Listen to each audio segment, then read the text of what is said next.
My wife handed me divorce papers at my retirement celebration dinner. She thought I would break down in front of everyone, maybe beg her to reconsider, maybe lose every ounce of dignity I had left. But instead, I looked her straight in the eyes, signed the papers without hesitation, and slid them across the table. Not back to her, but to the man she had been secretly seeing. The room froze. You could feel the air turn electric, like a storm about to hit. Nobody expected me to do that, least of all her. Before I dive into how it all unfolded, don't forget to hit that subscribe button, drop a like, and leave a comment.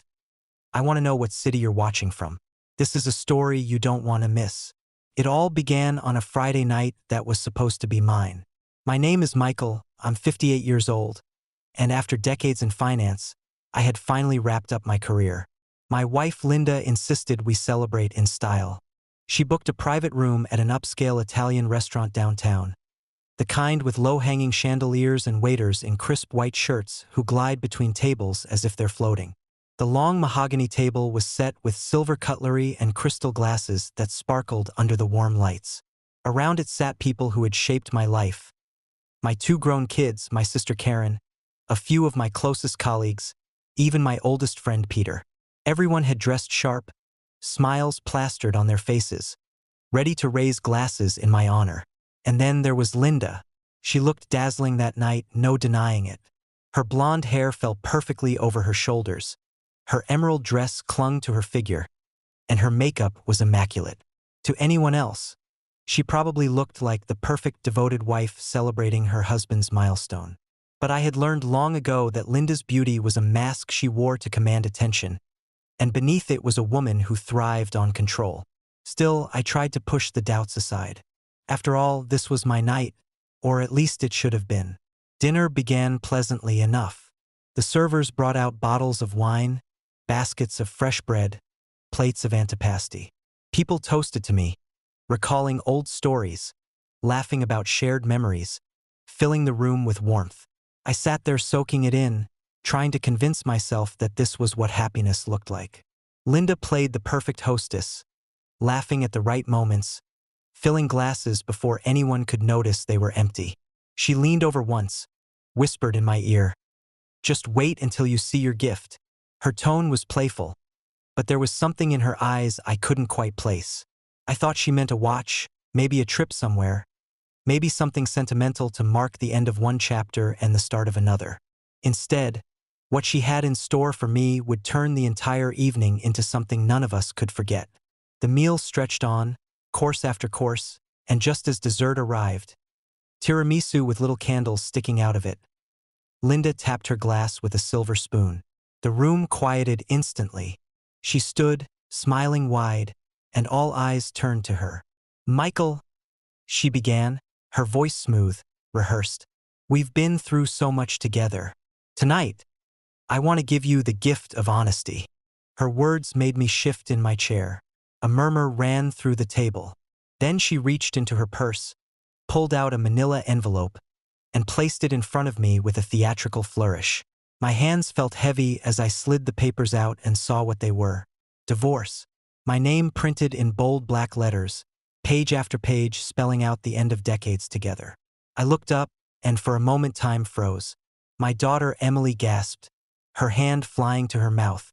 My son David muttered something under his breath, his face flushing red. Karen's eyes widened, glass of wine hovering midair.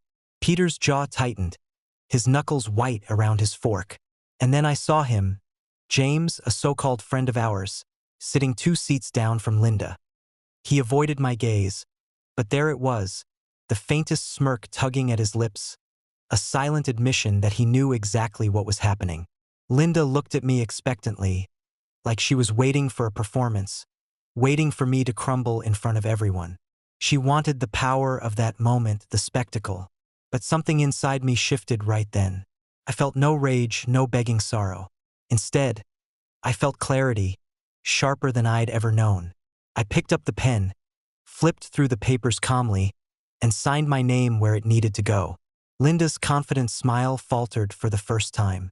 Without a word, I turned, slid the papers across the table, and handed them straight to James. These belong to you more than they ever did to me, I said quietly but firmly. The silence that followed was deafening. You could hear the faint clink of glass from another table in the distance. But in our room, nothing moved. Linda's face flushed crimson. James nearly choked on his wine. And everyone else just stared, frozen between shock and disbelief. I pushed my chair back slowly, the screech of wood against tile cutting through the tension like a blade. Then I stood. No speech, no scene, just silence. And as I walked out of that restaurant, leaving behind the scent of garlic and betrayal, I felt something I hadn't in years. I felt free. I walked out of that restaurant into the cool night air, and for the first time in years I felt as though the weight of an entire world had been lifted off my shoulders. The sounds of traffic in the city, the distant horns, the hum of voices on the street all blended into a strange kind of music that steadied me. I didn't rush home. I didn't even know where I was heading. My phone buzzed constantly in my pocket. Calls from Karen, texts from David, messages from friends who were surely still sitting in that private dining room replaying the moment in disbelief. I ignored every single one. I didn't want pity. I didn't want explanations. I just wanted silence and space and a chance to breathe without Linda's shadow pressing over me. After walking a few blocks, I ducked into a small bar I hadn't visited in decades.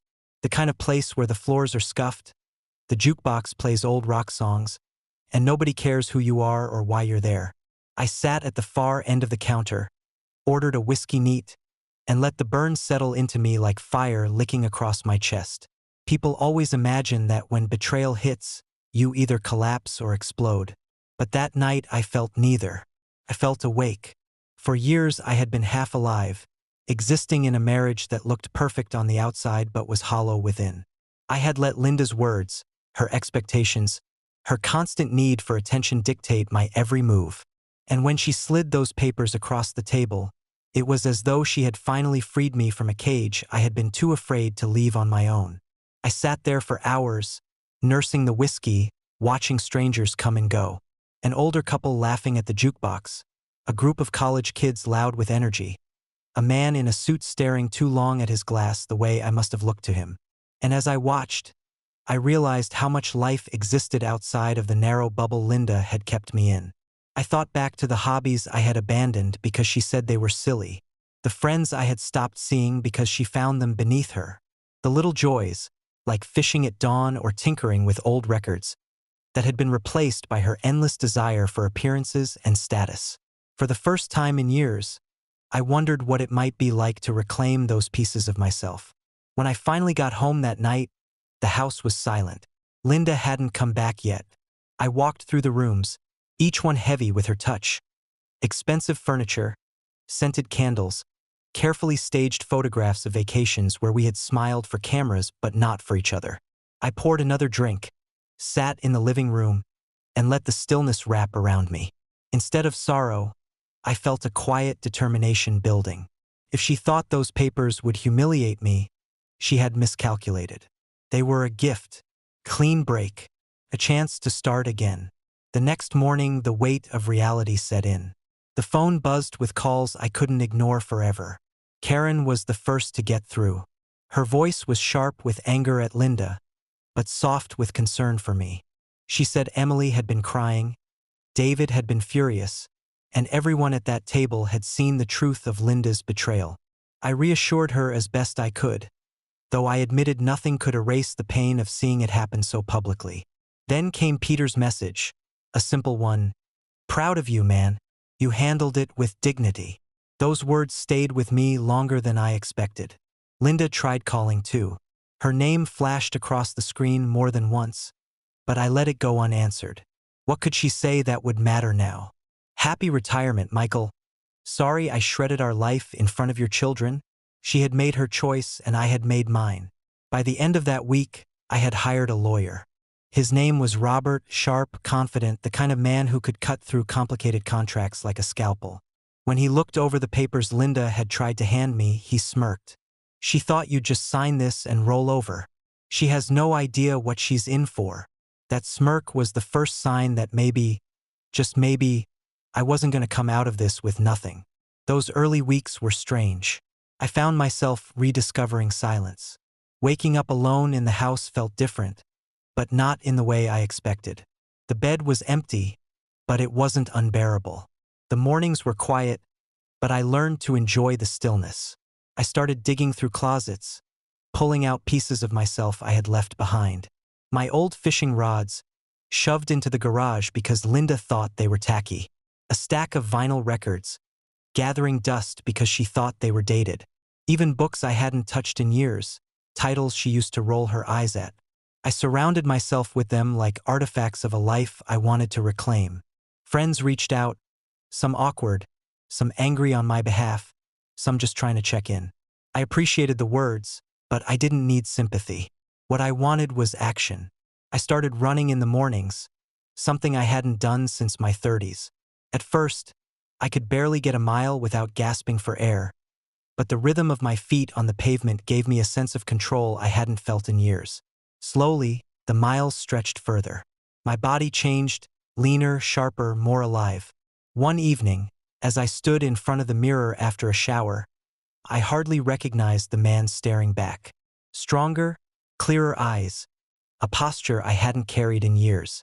For so long, Linda's opinion had been my mirror. Now, for the first time, I was seeing myself through my own eyes. And I liked what I saw. Linda's absence from the house became permanent soon enough. She didn't return, not to collect her things, not to speak to me face to face. Her silence was its own kind of confession. But I didn't chase her. I let the lawyers handle what needed to be handled. Instead, I poured myself into the parts of life she had never valued. Nights with old friends, afternoons spent fishing again, weekends where I decided what mattered without her voice dictating the terms. It wasn't easy. There were nights when the quiet was heavy, when the memories clawed at me, when I almost reached for the phone just to hear her voice and demand answers. But every time I stopped myself, because deep down I knew there were no answers that would satisfy me. The truth was plain. She had chosen another man, she had chosen betrayal, and she had chosen to make a spectacle of it. And no matter how much it hurt, I was better off without her. By the end of that second month, I realized something that startled me. I wasn't just surviving, I was rebuilding. Piece by piece, I was becoming someone stronger, freer, more complete than I had been in decades. And though the scars of that dinner still lingered, they were no longer open wounds. They were reminders. Reminders that sometimes the cruelest betrayals are the very things that set you free. Weeks turned into months, and somewhere along the way the sharp sting of betrayal began to dull into something else, something almost liberating. My mornings became sacred. I woke before sunrise, laced my shoes, and ran until my legs burned and my lungs begged me to stop.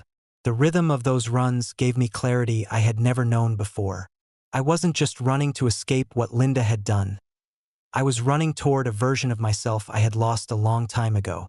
I dropped weight, gained strength, and when I passed the mirror each morning, the reflection staring back at me was no longer the tired, worn-down man she had mocked, but someone leaner, sharper, and filled with purpose. People started to notice.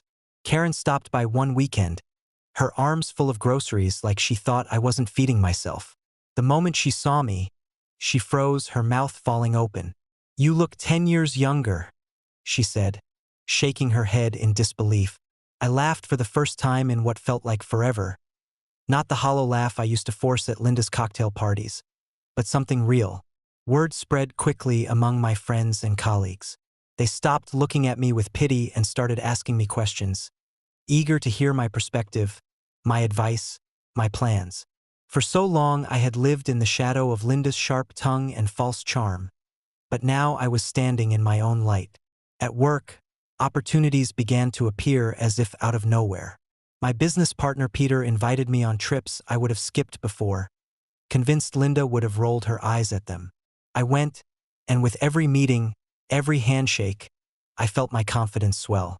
Deals that once seemed too risky suddenly looked like open doors. I took chances I never would have dared when I was shackled to her constant judgment. And those chances paid off.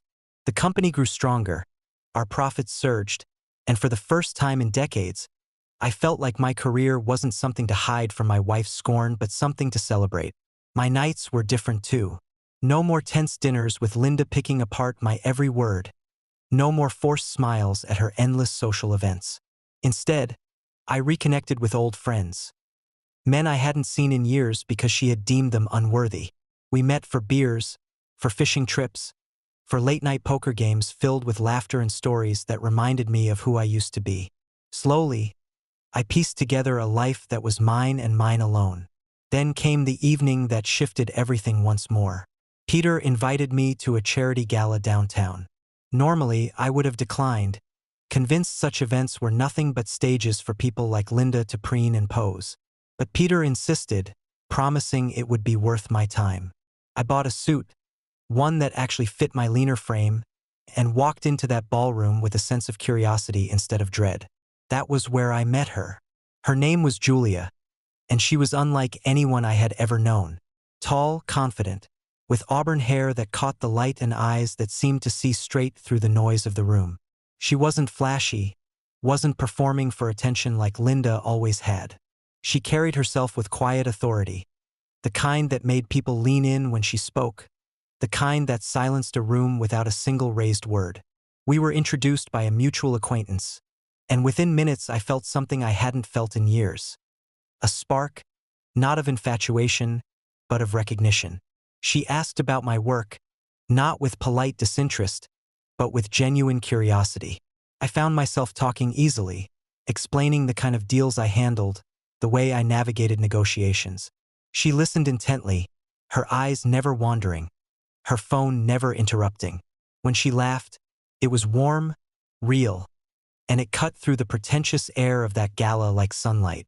We spoke for hours, drifting from one corner of the room to another, as if the rest of the world had faded away. For the first time in decades, I felt seen.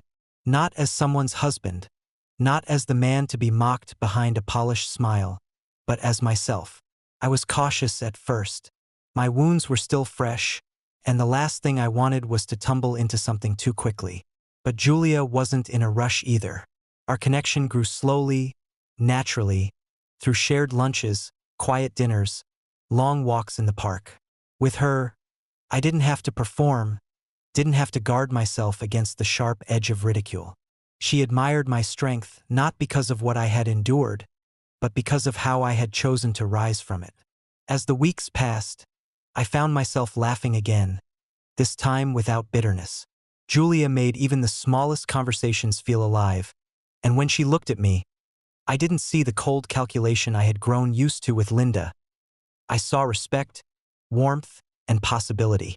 Meanwhile, whispers about Linda and David reached me in fragments.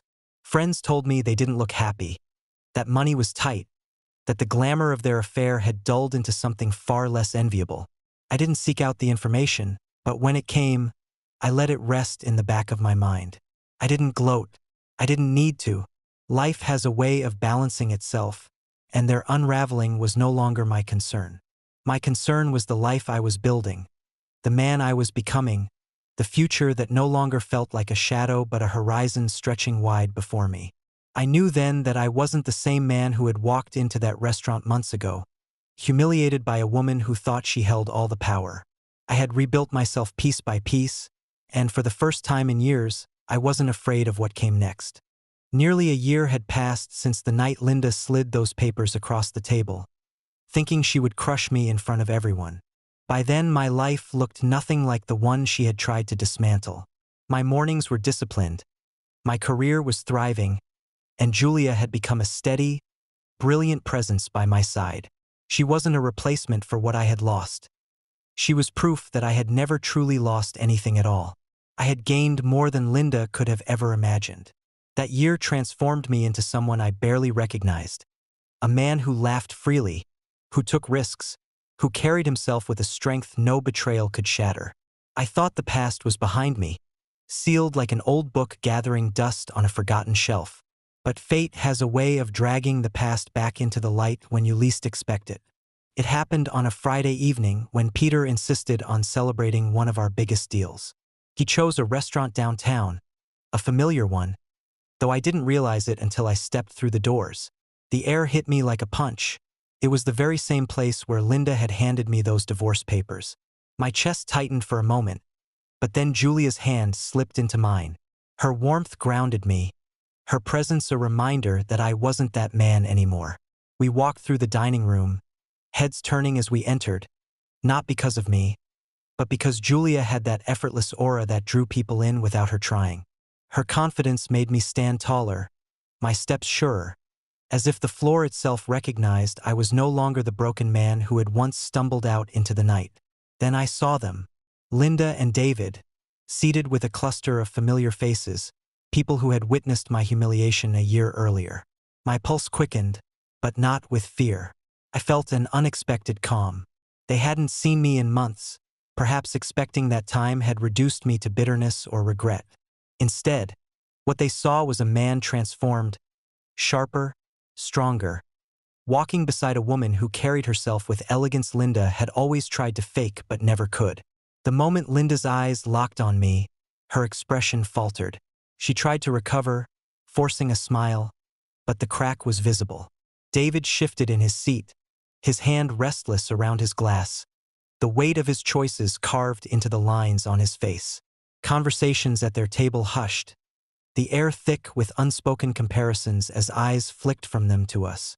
Peter greeted us loudly, pulling us into the circle of guests. He made a point of introducing Julia to everyone, praising her accomplishments, her insight, the way she carried herself with grace.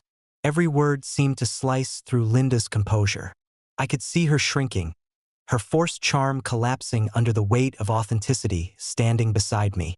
Julia was poised, engaging, her laughter light but commanding, and I felt a quiet pride rise in my chest. I didn't have to gloat. I didn't have to seek revenge. Simply existing as the man I had become was enough. When our eyes finally met across the room, Linda gave me a tight, brittle smile, the kind that hides bitterness under a thin veil of politeness. I returned only a nod, calm, unshaken, unwilling to grant her anything more. As the evening carried on, I laughed freely with Peter, toasted with colleagues, and spoke with a confidence that drew others in. Every now and then I caught Linda glancing at me, her eyes filled with disbelief. She had expected me to be broken, perhaps alone, perhaps desperate. But what she saw was a man reborn, thriving, with a woman by his side who outshone every mask she had ever worn. At one point Julia excused herself to take a call, and that was when Linda finally approached me. She leaned down close, her voice low but sharp, dripping with the same venom she had once wielded with ease. "You seem different, Michael. I didn't expect to see you here like this." I looked at her, calm and steady, and said, "That's because you never really saw me at all." Her face froze, and for the first time I saw regret. Not the kind born of love lost, but the hollow kind that comes when you realize you bet on the wrong future and lost. David hovered nearby, pretending to be casual, but his eyes betrayed exhaustion. The glamour of their affair had dulled, replaced by the weight of real life, and the cracks between them were too deep to ignore. When Julia returned, radiant as ever, Linda's composure slipped further. The contrast was undeniable. One woman clinging to a fading illusion, the other embodying strength and authenticity. Dinner ended with a toast, Peter raising his glass to new beginnings and hard-earned victories. As glasses clinked around the room, I caught Linda's stare once more. Her eyes were filled with disbelief, bitterness, maybe even envy. She had tried to strip me down, but what stood before her was a man she no longer recognized. I didn't gloat. I didn't speak. I didn't need to. Instead, I gave her a quiet smile, cold and calm, the kind that says everything without a single word. Julia and I left the restaurant hand in hand, laughter still on our lips, and as the doors closed behind us, I felt a deep, resounding peace. A year earlier, I had left that place shattered. Tonight, I left victorious. And the truth was, victory hadn't come from revenge. It hadn't come from humiliating Linda or watching her falter. It had come from rebuilding myself, from refusing to let betrayal define me, from finding someone who saw me for who I truly was. Life has a cruel way of circling back, of testing whether you've truly grown. That night, I passed the test. And as we stepped into the cool night air, I knew the past was behind me for good. My future was walking beside me, her hand in mine, and the world ahead was wide open. If this story moved you, don't forget to hit that subscribe button, drop a like, and share your thoughts in the comments. Stories like this are only the beginning.